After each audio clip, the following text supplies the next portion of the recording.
ये 3 टाइप की रोटी पराठा जो रेस्टोरेंट में मिलता है और हम घर पे बिल्कुल नहीं बनाते, आज वही बताऊंगा। तो सबसे पहले तो बता रहा हूँ तंदूरी रोटी। तंदूरी रोटी के लिए मैंने ले लिया है 1 कप मैदा, 1 चम्मच दही, थोड़ा सा बेकिंग सोडा, हल्का फुल्का नमक और पानी। पहले तो ये 4-5 चीज़ों को ना एक साथ अच्छी तरह से मिला लो। फिर पानी को धीरे धीरे बीच बीच में हल्का फुल्का डालकर इसे अच्छी तरह से गूँथ लो। और फिर इसे अच्छी तरह से गूँथने के बाद इसमें आखिर में डालो थोड़ा सा तेल। और फिर तेल के साथ भी हल्का फुल्का मसल लो। फिर से रख दो 15 मिनट के लिए साइड में। और 15 मिनट बाद अब इसका बना लेंगे पेड़ा। और पेड़ा बनाने से पहले मैंने हाथों में थोड़ा सा पानी लगा लिया ताकि ये ना हाथों में चिपके नहीं।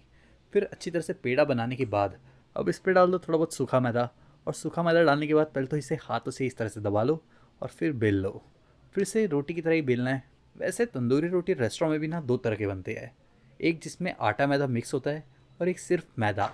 तो फिलहाल तो मैं मैदा वाली बता रहा हूँ। अगर आप आटा मैदा वाला चाहते हो तो आप इसे आधा आधा क्वांटिटी ले सकते हो।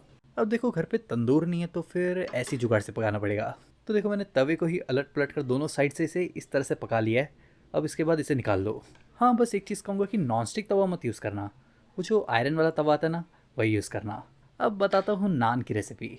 जिसके लिए मैंने ले लिया है 1 कप मैदा, वही 1 से 2 चम्मच दही, आधा छोटा चम्मच से भी कम नमक, आधा छोटा चम्मच बेकिंग सोडा भी, और लगभग 1 बड़ा चम्मच भर के तेल। इसमें भी लगभग वही चीज़ें गई है जो तंदूरी रोटी में गई थी। बस हाँ, तंदूरी रोटी में दूध नहीं गया था, तो इसमें दूध भी डाल दो और इसे गूँथ लो। और सबसे अलग चीज़ जानते हो क्या है? कि इसे ना दूध से ही गूँथना है। फिर दूध से इसे अच्छे से गूँथने के बाद इसके ऊपर भी आखिर में थोड़ा सा तेल डाल दो और तेल को भी अच्छी तरह से मसल लो। फिर तेल को भी मसलने के बाद इसे भी रख दो 15 मिनट के लिए साइड में। और 15 मिनट बाद अब इसका भी बना लो पेड़ा। फिर पेड़ा बनाने के बाद इसे कैसे बेलना है वो बताता हूँ। वैसे जब हम लोग नान रेस्टोरेंट में बनाते हैं तब तो हमें इसे बेलने की ज़रूरत नहीं पड़ती, बस हाथों से ही फेंट के इसे तंदूर में डाल देते हैं। और अगर आपने रेस्टोरेंट में नान खाया होगा तो आपने इसका शेप देखा ही रहेगा कि वो किस तरह से नीचे से लंबा रहता है। इसका मतलब ये नहीं कि आपको इसे घर में बेलते वक्त भी वही काम करना है, नॉर्मल रोटी वाला शेप भी दे सकते हो।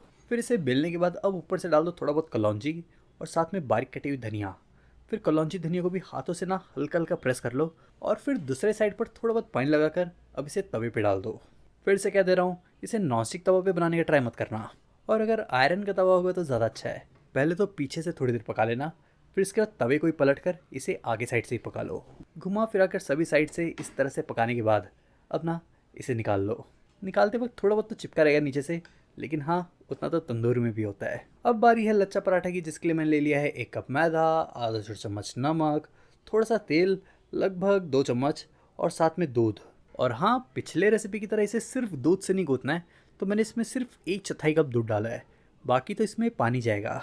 फिर थोड़ा थोड़ा पानी डालने के बाद अब इसे गूँथना शुरू करो। और अच्छी तरह से गूँथने के बाद इसके ऊपर भी थोड़ा सा तेल डाल दो, लगभग 1 छोटा चम्मच।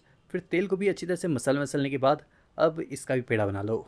अब इस पराठे की एक दिक्कत बताता हूँ जो ज़्यादातर लोगों के साथ होता है, कि बनाने जाते हैं लच्छा पराठा और बन जाता है नॉर्मल पराठा। तो उसके लिए क्या करना है, इस पर डाल दो बहुत सारा तेल। फिर तेल डालने के बाद सबसे पहले तो इसे हाथों से ही इस तरह से फैला लो और अब इसे धीरे धीरे बेल लो। वैसे इस पर सूखा मैदा नहीं डाला ना, तो बेलने में थोड़ी सी दिक्कत आएगी। शेप की फिक्र मत करना, थोड़ा बहुत टेढ़ा मेढ़ा रहेगा ना तो चल जाएगा। फिर इसे बेलने के बाद इसके ऊपर थोड़ा सा तेल डालकर हाथों से अच्छी तरह से फैला लो।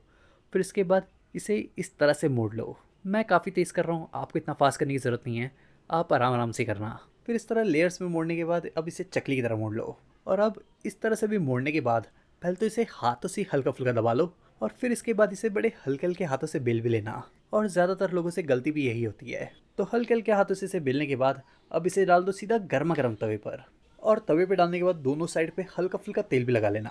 और दोनों साइड पे तेल लगाने के बाद इसे दोनों साइड पे अच्छी तरह से सेक भी लेना। और फिर दोनों ही साइड पर इस तरह से अच्छे से पकाने के बाद अब ना इसे भी निकाल लो। और आपको इन तीनों में से कौन सा अच्छा लगा, कमेंट में ज़रूर बताना।